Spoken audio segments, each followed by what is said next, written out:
Okay,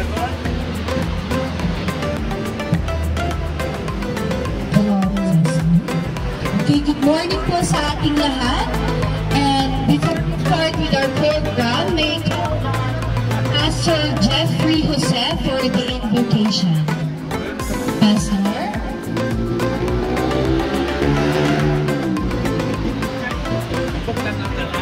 Good morning po sa bawat isa.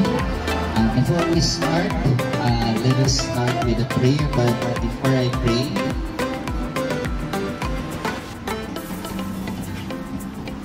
let me read to you a verse from Isaiah chapter 9 verse 2. It says, "The people who walked in darkness have seen a great light. Those who dwelt in the land of the shadow of death, upon them a light has shined." Let's all bow down our heads and let's pray.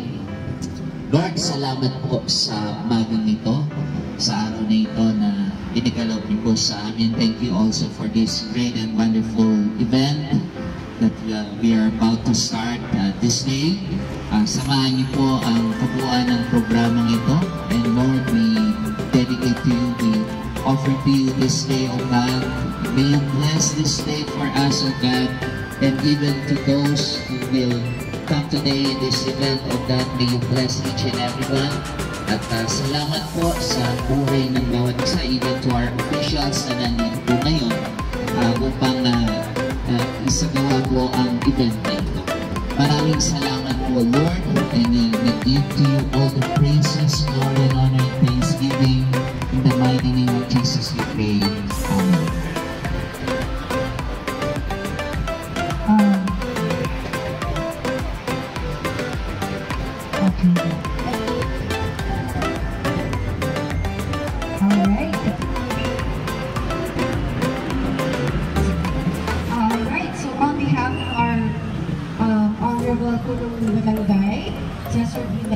May I call on Kagawad Stella to welcome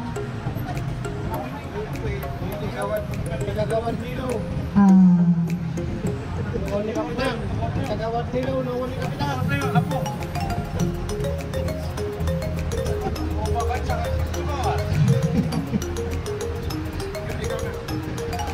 Okay. Alright, so on behalf of our barangay, Punong Barangay Honorable Cesar Dimanican, I Kagawad Hiron, welcome all of you and thank everyone who are here right now to join us with this inauguration of our Cousin Hill Proper event. So as we move on, may all on to Kato ng JD.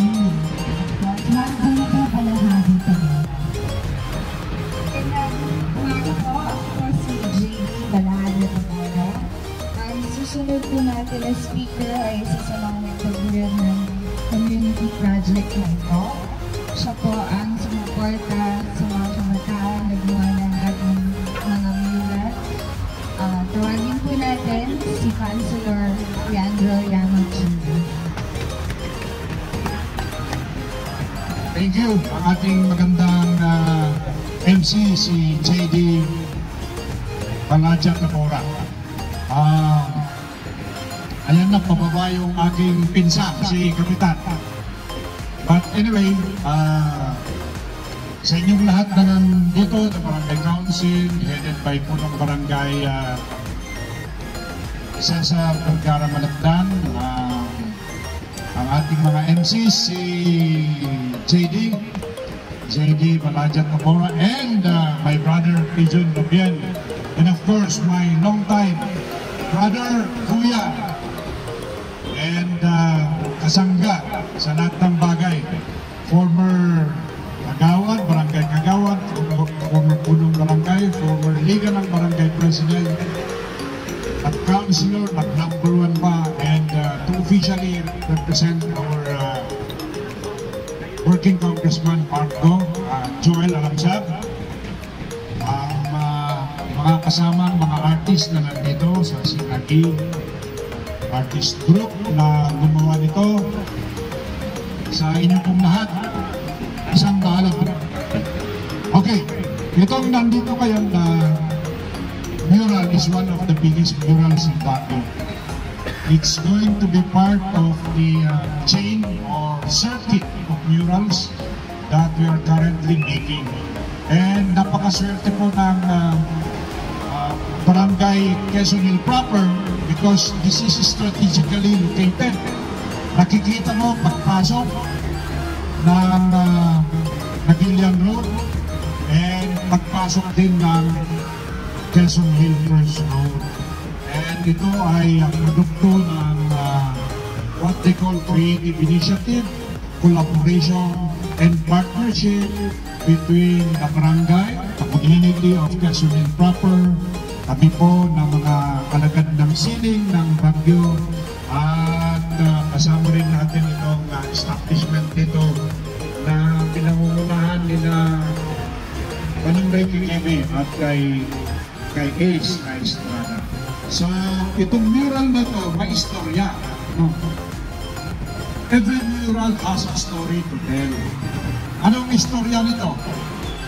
This is actually the first agri or agricultural tourism mural in Baguio. Bakit agri?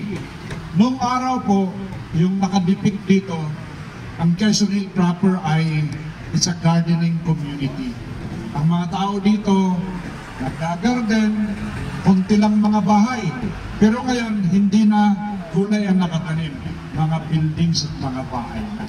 So this used to be, as they say, a depiction of the old Quezon Hill proper. Noong araw, iisa ang Quezon Hill.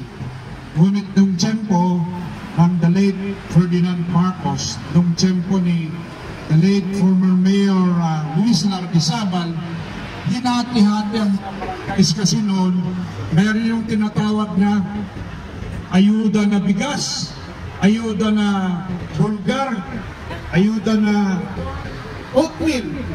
Naabutan mo yun, Kuya Joel? Yun. Kaya para lahat ay makakuha ng ayuda sa pamahalaan sa gobyerno, hinati sa 129 barangays. Nadagdagan ang mga barangay sa Baguio. Ang Quezon Hill nun, iisa ngayon, naging Quezon Hill proper, Victoria Village, Upper Quezon Hill at Middle Quezon Hill. Naging 4 na kayo. Yun ang history niyan. At dito, marami pong mga vegetable farmers dito noon. At yung pinapakita na nakahawak sila ng bahay kubo, dito po sa Quezon Hill area, napakalakas ng tinatawag ng bayanihan spirit. Barangayanihan. Kaya po ang 3 mural or 6 actually, 3 kahapon, 3 ngayon na inaugurate ay nakasentro sa barangayanihan. So, ito yung ebidensya na malakas ang bayanihan dito. Ngayon, tinitignan nyo, itong mga silhouette, akong nag-layout niyan, itong naka-black na ganyan. No? Ito, ang uso ngayon, ang lakas ng Instagram, di ba? With the power of social media, ito actually, pwede kayong magpa-picture. Kung babae ka, ito naman,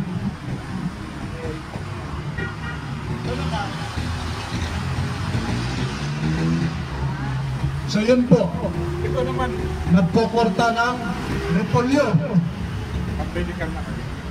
Okay? So yun po ang purpose ng mural na to. So, as the saying goes, every mural has a story to tell. So yan pong istorya niyan, ang Quezon Hill proper. Ngayon, bakit meron itong very long indigenous cloth na parang tapis na mahaba? Ano yan? Ang ibig sabihin po niyan ay ito yung the spirit that binds the people here. Ano yun? The spirit of unity, cooperation, and teamwork. Kaya nga dito, nakikita ko yung teamwork ng Barangay Council dito, napakaganda. Ngayon, yan. So hanggang doon, yan ang nagpapay. So, ano itong mga nandito? It depicts the many people of Quezon Hill proper na iba-iba. Ano to? Ano to? Ano yan? Ito, pwede gardener. Ito, parang Miss Quesodil. Ito, yung naka-jumper. Kagawa. Parang ikaw ito nung bata ka. Ikaw. Oo, ako yun. So, ganyan. And then, yun po. Sa baba natin, makikita natin yung mga vegetable garden nun. And then sunflowers. Ano ba ang dapat na maging flower ng Baguio? Sunflower or everlasting? Yan po ang pinagdedebatehan namin sa City Council. Wala nang everlasting lang. Okay, so yun, nandun sa baba po.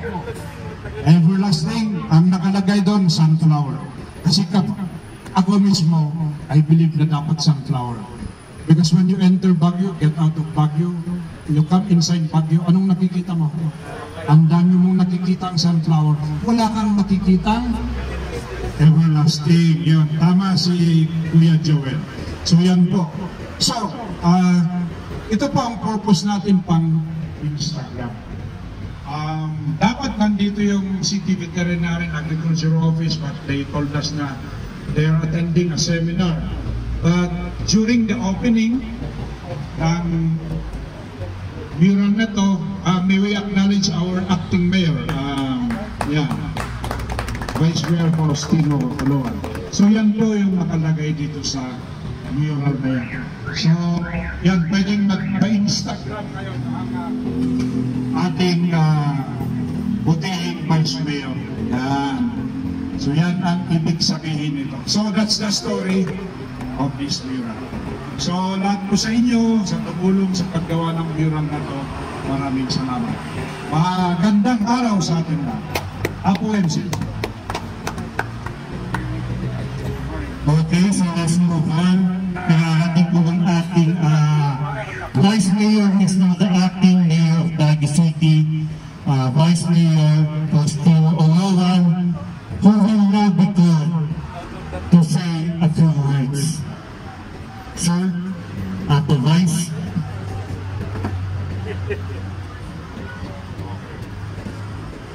Thank you, Pijon. Of course, the barangay officials,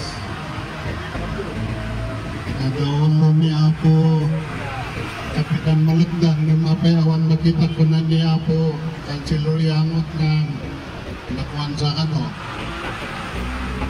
At Mr. Gibi, morning. Of course, we have here also former Councilor Joel Angsak. Ito yung barangay officials nga dito. Representative from PPWH. Dapat lagi ito yung Kiwanis tayo. But in behalf of the official dam of our city, we are very supportive of this program. And of course, ikan tayo di pamadayaw, ito yung artisans tayo, dito yung syudad iti Baguio. Nag-volunteer, nag-rekrikos din na dumado mga barangay na mag-isit-sit at kadagito yung barangay murals. Palakpakan tayo suda. Nakon nga sa uti at ito, tapno, adumuti at silip ag-kwatata, no? From here that we will go, I think, to the Alonso.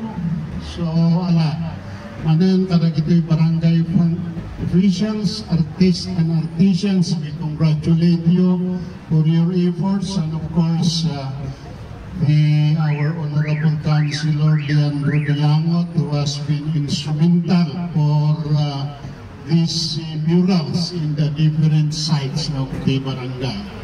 Manan, congratulations kada kayo.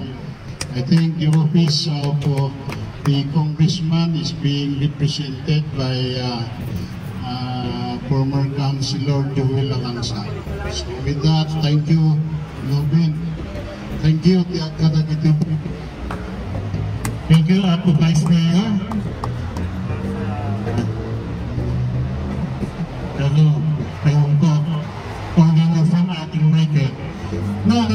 the representative of Congressman Matt O, a former councilor, a former ABC chairman, ang ating incoming, ulit ano sir? A former councilor, Joel Alangsar. Salamat ako, lumalawag at sapan at kaka. Of course, the acting Vice Mayor of the City of Baguio, the Vice Mayor, the acting Mayor of the City of Baguio, Vice Mayor Cosmino Uluan, thank you for being with us today. And of course, we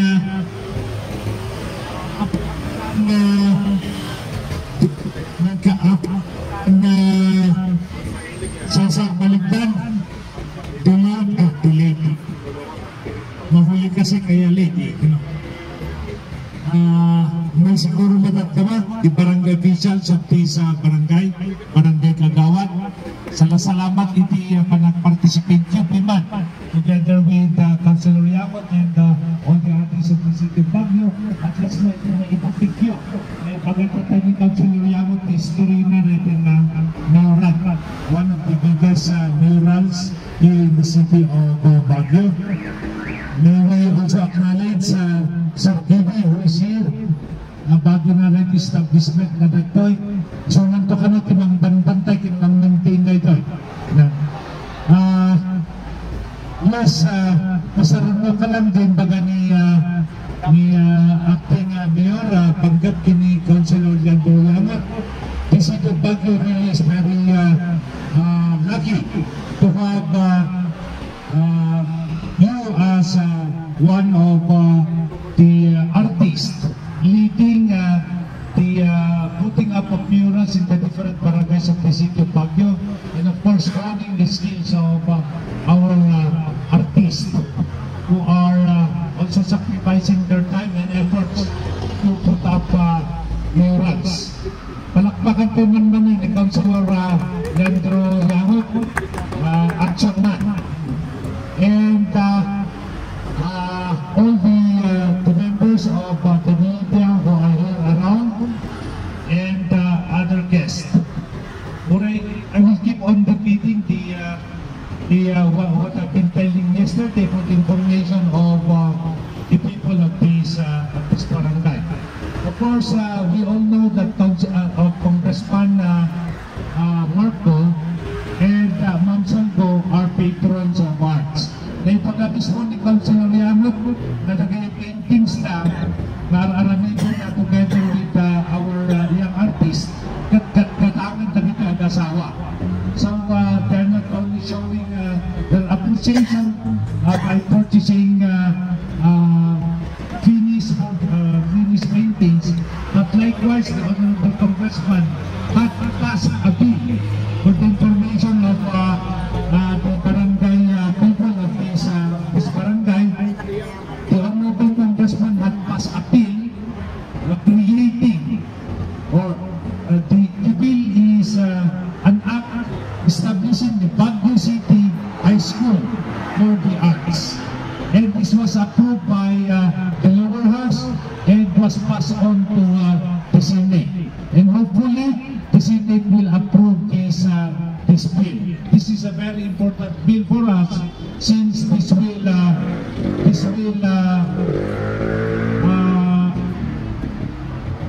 hold talented students not only in the country's summer capital but the whole greater northern Luzon area, and nurture the creative talents and foster artistic expressions. This will be a significant milestone for Baguio City, as we are known for our strong cultural traditions and highly values our creative industries. In the words of our beloved Congressman, and I quote, "Culture and the arts are essential to the holistic development of society. As such, it is important to inculcate in the youth the value of the arts, to give them an avenue for their creative pursuits, and to introduce them to real-world opportunities in the creative sector. This would support the upholding its creative and cultural traditions and providing sustainable livelihood to its local artisans. So dito ako, nagpintas na maipasa na ito yung appeal. As I will keep on repeating, dahil itibay sa inaramit ni Congressman Marco, issue that iti Baguio, the creation of a Baguio City High School for the Arts. Because we know that Baguio City became the first Philippine city to be inducted into the UNESCO Creative Cities Network in 2017, which recognizes cities with rich cultural heritage and that recognize creativity as a major factor in the urban development. Imagine that, Baguio City being recognized as the first creative city in the entire Philippines. The Congressman further said that a formal academic institution focused on the arts would help ensure long-term sustainability in the creative sector in line with the United Nations Sustainable Development Goals. The City of Pines is home, of course, to national artists like, we acknowledge the coming of the late punong barangay si San Vergara, our late kasi nahuli. Kasama pa namin siya sa Eagles, si Sir Kuya in Eagles, and at the same time ay Primo, a member of the Primo, and of course Guardians. Pasensya na po kapitan, amumin mo kiti kanya man ang tinablo kanya mo, hindi ima. Kalkalpas nga na imbagan sa niya sa kanya, nga tatanay tayo ima. Alalwadan na taulo ma. The Honorable Congressman Father said that a formal academic institution focused on the arts would help ensure long-term sustainability in the creative sector.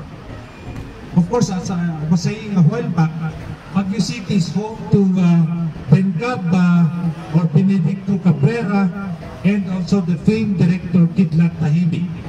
And of course, Baguio City is also home for young artists. And that is why there is a need to really put up a school for these artists, not only to develop their skills, their talents, but of course this will serve as their means of livelihood. The Congressman finally said that once signed into law, the school will be administered and supervised by the DepEd in close coordination with the National Commission for Culture and the Arts and the Cultural Center of the Philippines.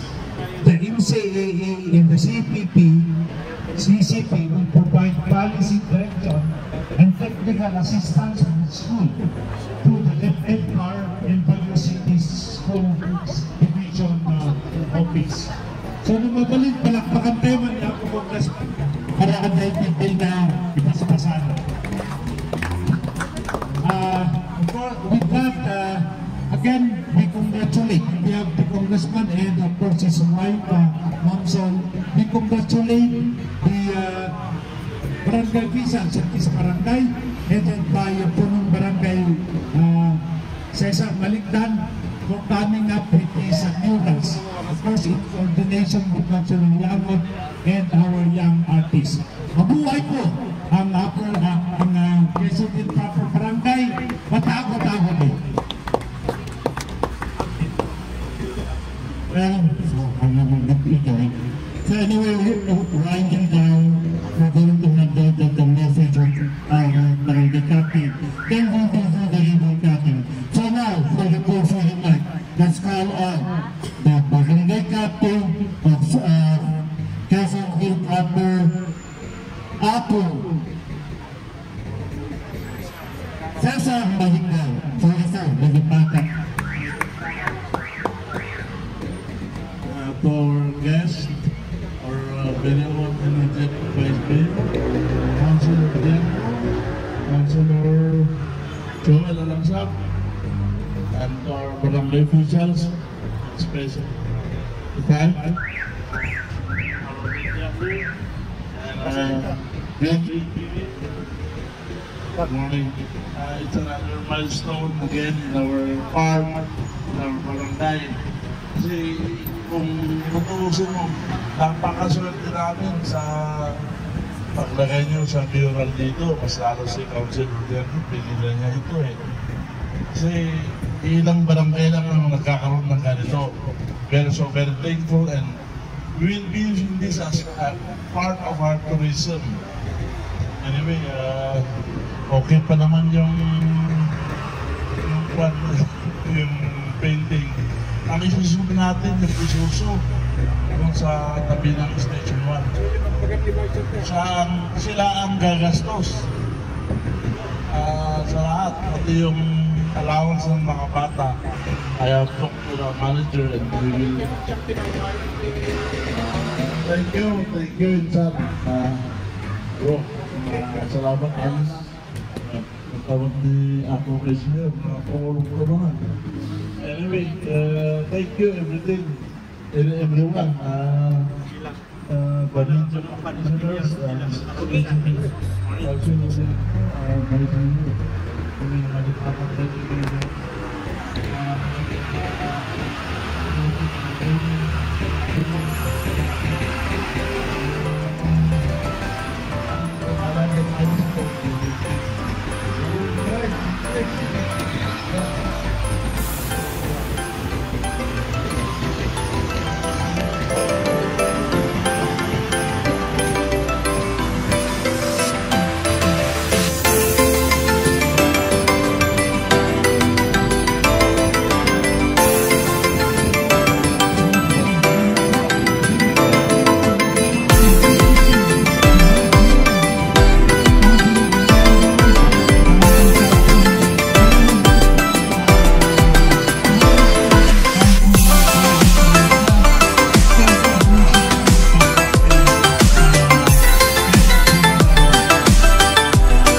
Pag may makita kayo ng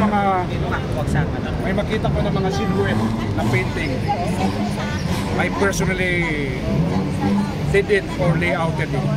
Yan, ako yung gumawa niyan. Nakikita niyo yung last na mural na inaugurate natin ngayong araw. May ganyan na silhouette. Anong purpose niyan? Pang Instagram, ha? Pang Instagram yan. So, sample niyan, ito. Bakit eksakto ito? Bakit eksakto yun? Yung height ko yan, sinukat ko.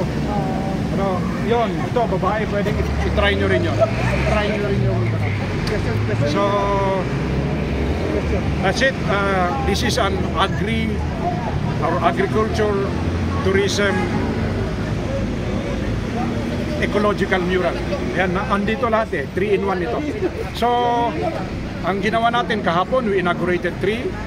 First was at Middle Quarry. Second one was Military Cutoff, and the last one is Barangay Balsigan. So, tatlo yun. Kasi kaming mga Northern Kanay, naniniwala kami na maswerte pag trayo na yung dalikan. You know, dalikan yung pinaglulutuan. 3 bato yan na hahawak sa silyasi. Yun. So, this is still a work in progress. That means, pag may maisip ang mga taga Quezon Hill proper, ilalagay na naman namin. And this used to be this mural depicts the old Quezon Hill proper north. It was a gardening community. As a whole po, sir, ano po ang objective or aims po ng ating mga mural sa mga inarticulate po natin yung malakas na Kalaldaw. Yes. Yeah. We started doing murals as early as 2022. The first one that we did was the climate action in Ligarda. And well, we would like to make Baguio a truly creative city by filling every gaps, every space, and turning it into creative spaces or creative hubs. Why creative hub? This could be a possible tourist destination in the near future. Actually, we already drew the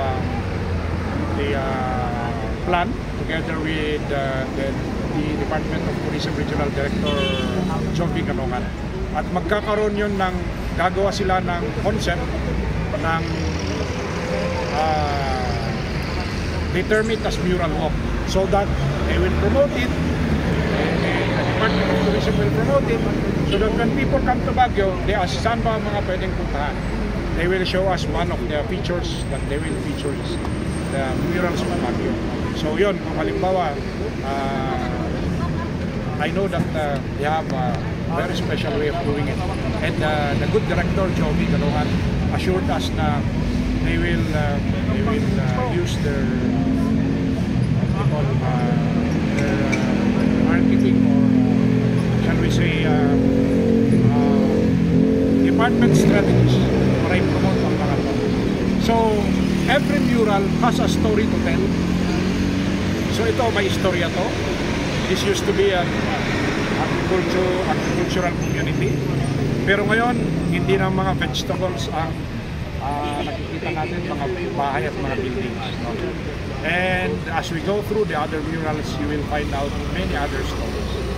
Sir, last na lang po. Sa lahat po ng murals na nakita nyo, kasi may mga murals dito from other places, ano po ang kakaiba sa murals dito sa Baguio City?